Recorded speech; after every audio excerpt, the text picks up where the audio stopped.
How to move your hips at the start of the downswing is today's drill. This is Sunday Swings. Now, if you are brand new to the channel, please do consider subscribing before you leave.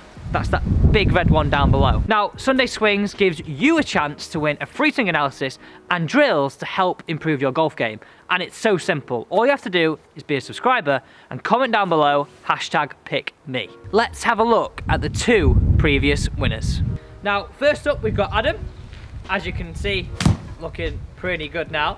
And then Phil, also looking so much better from transition into impact. So this week's winner was Mark Selby, but he has given it to his son. It's his 13th birthday this week, and what better present to get a swing analysis and some drills to improve your golf game.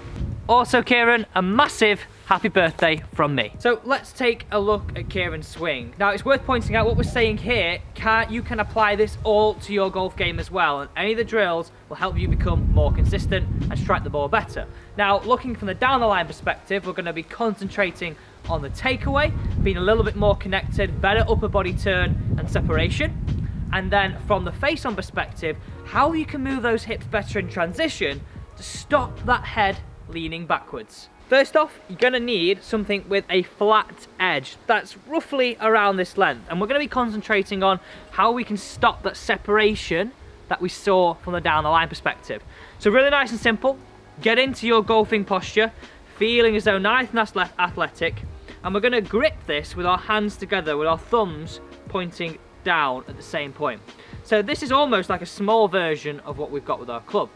Now, what we want to do is we want to keep that flat edge up to hip height, feeling as though it's pointing down towards the ground or on an angle to point down towards the ground, because what we were seeing from you was that flat edge started to point towards the sky. Now, this is really going to encourage the start of the swing to be driven by the upper half. So I've got this nice fluid triangle starting the swing. Once the hands pass hip height, then I start to engage a little bit more hip turn and the rest of the body. And a lot of people always ask, well, when do I set my wrists? Now, you'll notice here it becomes a gradual thing as my hands pass hip height. So, in again, we're going to go 1, 2, build it, back to the start, 1, 2, 3. So at the top of the backswing now, I've got great separation between upper and lower, but most importantly, I've got a flat lead wrist and I've not disconnected. Because the main things that I want to get away from is this lifting of the arms, because this is not creating much power and this is not creating much consistency. So overall, this drill is all about creating the body as the main driver of the swing as opposed to the arms. So 1, 2, 3 to the top. I can really feel that strain, and anytime you can feel that strain, you know this is working. Second part of this is how to move better in transition. So we'll notice in Kieran's swing, and if you're somebody that does this as well and you're struggling with those fat and thins and really just not getting athletic like Rory McIlroy, then this is really going to help you. So what we're looking to do here, and I'm a big believer, as you know, build it in from what we said in the backswing and now build it all together. So we're going to keep the same implement that we've got, build it to the top again, and now we can really feel we've got that stretch. And the move I'm looking for here is, as my hand gets and arms get to parallel again, I've got my hips feeling as though they're back to square, and now they can start to open up.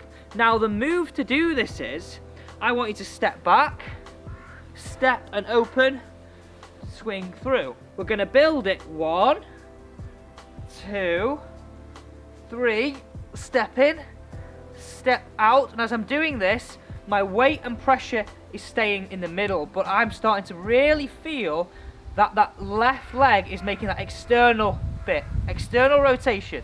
So we're going in, step, rotate, and through. Now we've got the arms and the body working together, not the head falling backwards. And this is moves, anytime your head falls backwards, this is going to really limit our ability to create a good strike, fats and thins, but also going to put some pressure on this lower back as we get older, and that's something we don't want to do. Now, the most important point I want to highlight from this is, and I'm going to build it up again, 1, 2, 3, step it in. As I'm doing this, you'll notice I've not got my weight and pressure left already, because if my weight and pressure is left too early, then this is just going to have to go up and away from us. We're not using the ground. So the idea we want to have is that we create that lower half rotation at this point here, where the arm is parallel to the ground, but we've not got a lot of pressure in this right foot. From this point now, we can unload into the left foot, up and away. And that's a great way to feel that dynamic change in direction, speed and power. It's now time to lose this and hit a shot. We're now going to hit a few shots looking about how we bring this all the way across. The best thing about that first part of the drill, whatever flat edge you're using, you don't have to hit any golf balls. Do it in front of a mirror, do it somewhere where you can make the most of seeing the body move better. Now you're going to see as we're hitting these balls now, we're going to do a little 3-ball set here. We're going to do some moves off the golf ball, but you'll notice the head now is moving with the chest. It's a unit, not independent. So, first one, I want you just to make a few swings, going through the same process we did with the flat edge. Upper body driving the takeaway, setting the club to the top, step it in, feel that squat, feel that pressure, unload it through. Nice and tall, nice and athletic. Okay, now the first golf ball. I want you to do the exact same thing without the step now. So 1, 2, 3, hold, arm parallel, move it through. And that's a really great way to get that change of direction, get the hips opening up, and you really start to create that stretch, that coil between lower and upper. Ball number 2. Now this is where we do the whole move, but really slowly.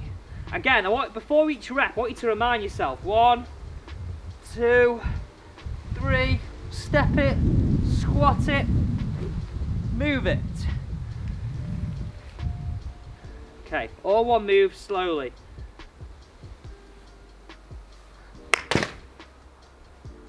And that gives you a great awareness of what this is doing. Final golf ball, transition it into an actual shot, unleash your fury on it. Okay, remind yourself first, number 1, upper body driving it, club it outside the hands. 2, setting it naturally. 3, to the top, step it in, squat it to the hands are parallel and left arm's parallel, move it through. Head, chest, body moving all together. Oh, here we go. Unleash! That felt pretty quick to be fair. Thank you for watching this week's Sunday Swings. If you want to be like Kieran, Adam and Phil that are taking charge of their golf game, it's so simple, right? Subscribe, the big red button, as well as that, comment down below, #PickMe, and the winner will be announced and you could be on the show next Sunday. Thank you for watching. Don't forget, if you did enjoy all this content, that big thumbs up button, it would really help me grow the channel, helps me get more awareness, so I'd really appreciate that. Remember, as always, most important in the minute, stay safe.